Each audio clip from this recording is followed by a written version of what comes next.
Hey, this is Jim at FreeChartVideos.com. It is December 13th, 2010, a little bit after 4 o'clock, and we are going to do our daily S&P 500 update. We got some interesting things going on, even though the day ended, well, it didn't seem very eventful if you were just watching it casually, but I think there's always something of interest in the chart. Again, this is being brought to you by FreeChartVideos.com, using time-honored techniques to understand modern markets. And I want to remind you this video is for educational purposes only and is not intended to be used as your sole form of investment advice. Use your own decisions, do your own due diligence, and do what's right for you. I'm not a licensed professional. I don't pretend to be. I'm just a guy that draws lines on charts. So let's look at the S&P.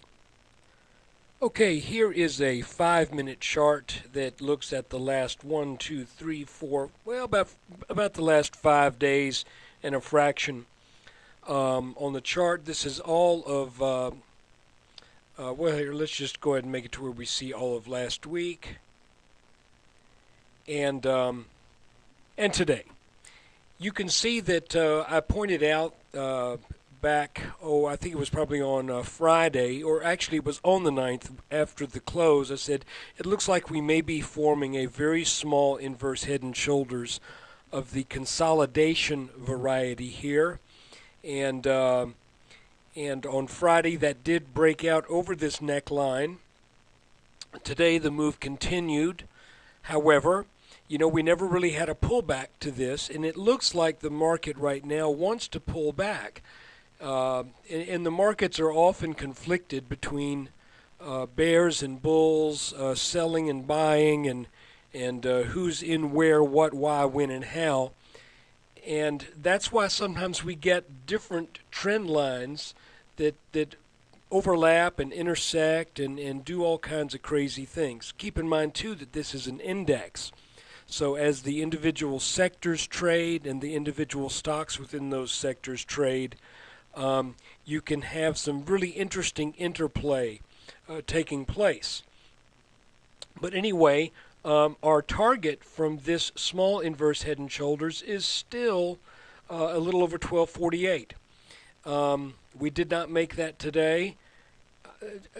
And to be honest with you, if I were to come back to this, and those of you who've been following my calls have been knowing for quite a while, for about 2 months now, I've been saying that I'm looking for the S&P between 1240 and 1250. We have fulfilled that. So I'm saying the S&P has made good on that big 5-month-long inverse head and shoulders after the flash crash. Even though that line is technically actually about there, that's close enough. Now, will we go up and tag that line? I hope so. I'm still long in some things, but if we don't, I'm ready to take a little bit less profits. That's okay. So, what was taking place today? I need to move this line. These things, when I move in and out of these different time frames, they shift around. Well, it looks like for the past 4 days, we have been in a channel defined by these kind of, I don't know, what color is that? What would you call that? Ochre? I don't know. Anyway, this kind of a yellowish line right here, and this, that defines the trading as it has taken place over the past 4 days. Interesting to note, when you have an inverse head and shoulders, whether it's a bottom or a consolidation, the rule goes like this for where you place the trade. And let's extend that line because that's kind of interesting there too. Looky there. The rule goes like this. When you play an inverse head and shoulders, if the neckline is flat or slightly sloping up, and you can be quick enough to buy on the breakout, that's a good thing to do. If the pattern is sloping down, if the neckline is sloping down, I would advise don't buy on the breakout unless you get it right on the breakout and you're willing to sell for a smaller profit than what the Head and Shoulders will eventually probably mean. The reason is there is often a pullback to the neckline, and if this is downsloping, then the pullback may be significantly lower than where the breakout was. However, in this case, our neckline is slightly sloping up, so those who bought on the break, and even if they bought here and saw, oh no, it was a false breakout, it came back and it got back to business. So what are we looking at today? Well, the second place where you buy on a breakout is on a touch of the line that is defined by the head, the extreme of the head, and the right shoulder. And that's where the market's ended today. So if this market has any more steam left in it, this was a good entry at the end today. However, you have to be prepared for tomorrow potentially being a break of this channel to test this neckline, and if this breaks, then we might say that this leg up from the flash crash, and actually that started where 200 points ago, was it? Really? At 1040? Wow, that's 200 points on the S&P with really very little interruption. Let's take a look at it on a 4-hour chart. There's 1040. There's 1240. That's pretty impressive. I was actually about here.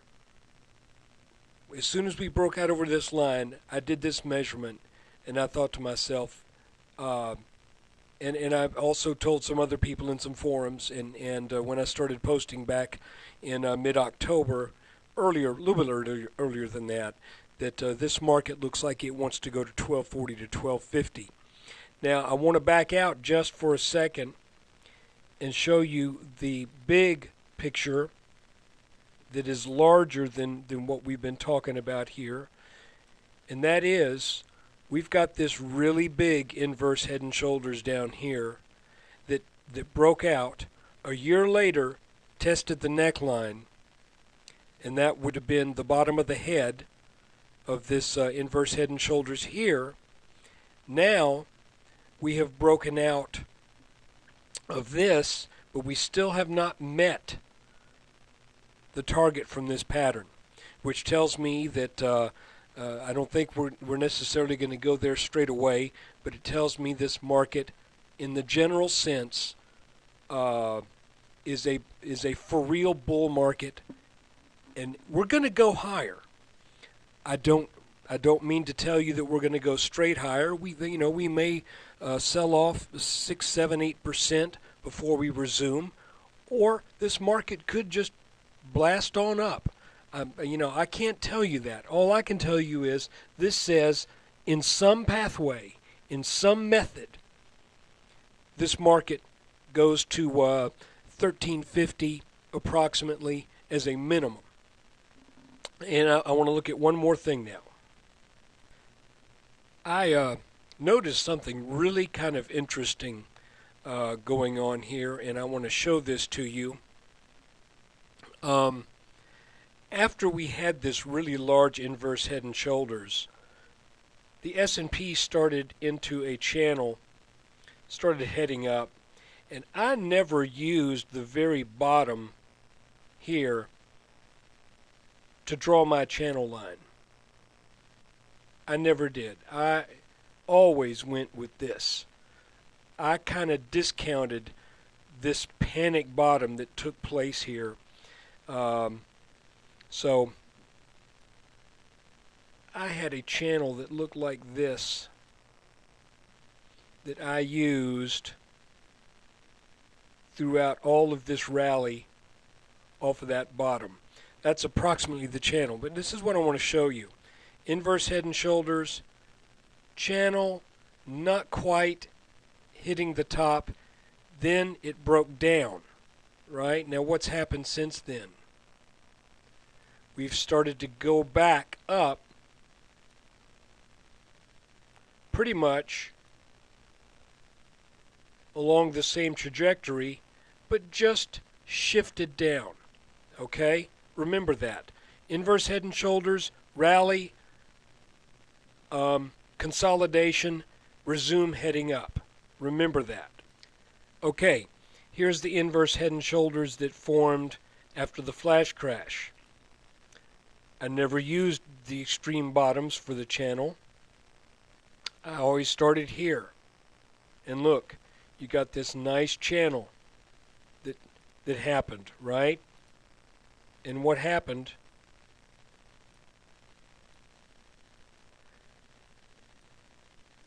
Let me fix these lines just right. And what happened this time? Well, we ended up breaking that channel, going to the right, and now it looks like we're heading back up. I just think that's kind of interesting. That is the dynamics. In other words, this little section right here, where we broke this channel, is analogous to this. Okay? Now let's look in it in a 5-minute chart.